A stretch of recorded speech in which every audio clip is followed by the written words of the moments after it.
Et bonjour les anatomistes et bienvenue dans cette nouvelle vidéo consacrée à l'étude de la réaction cellulaire dans le processus inflammatoire aigu. Alors cette phase cellulaire, elle fait suite à la diapédèse lorsque les leucocytes sont amassés dans le tissu interstitiel, un phénomène que nous avons longuement étudié dans la précédente vidéo.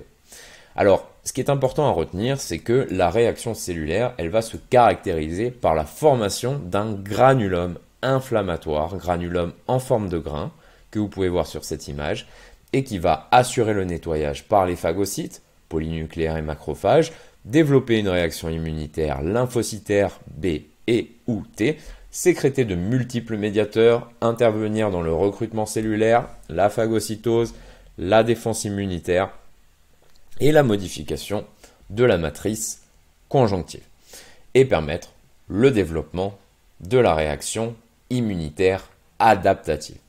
Donc le foyer inflammatoire s'enrichit rapidement en cellules provenant du sang et du tissu conjonctif local. Donc venant du sang, comme les polynucléaires, les monocytes et les lymphocytes. Effectivement, après la diapédèse, ces leucocytes quittent le territoire périvasculaire et migrent vers le foyer lésionnel par chimiotactisme.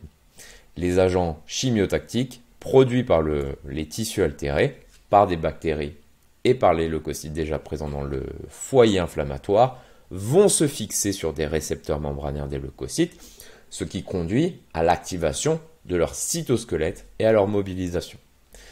Et d'un point de vue du tissu conjonctif local, d'accord, le foyer inflammatoire s'enrichit rapidement en cellules provenant du sang et du tissu conjonctif local, par exemple des fibroblastes, des cellules endothéliales, des mastocytes et des macrophages résidents.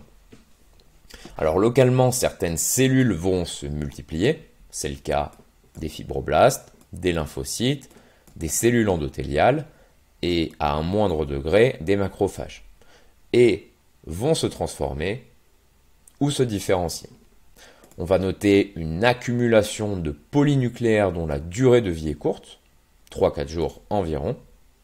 Ensuite, les monocytes deviennent des macrophages activés capables de phagocytose, de sécrétion de nombreux médiateurs et de coopération avec les lymphocytes pour le développement de la réaction immunitaire en faisant une présentation de molécules antigéniques aux lymphocytes. Et leur durée de vie est plus longue que celle des polynucléaires. Important à comprendre. Ensuite, on va noter une transformation des lymphocytes B en plasmocytes qui vont sécréter des immunoglobines et une activation des lymphocytes T, d'accord, qui va amener à une sécrétion de nombreux médiateurs, une acquisition de propriétés cytotoxiques et une coopération avec les lymphocytes B.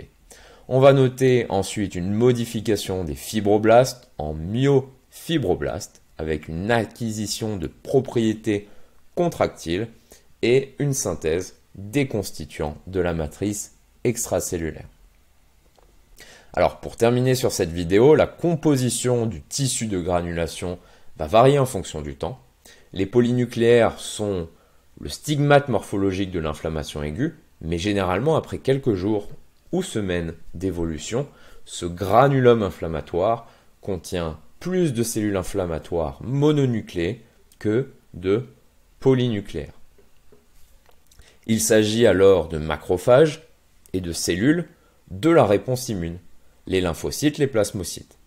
Ensuite, progressivement, sous l'influence de facteurs de croissance, le tissu de granulation va s'enrichir en fibroblastes et en cellules endothéliales, formant des néovaisseaux.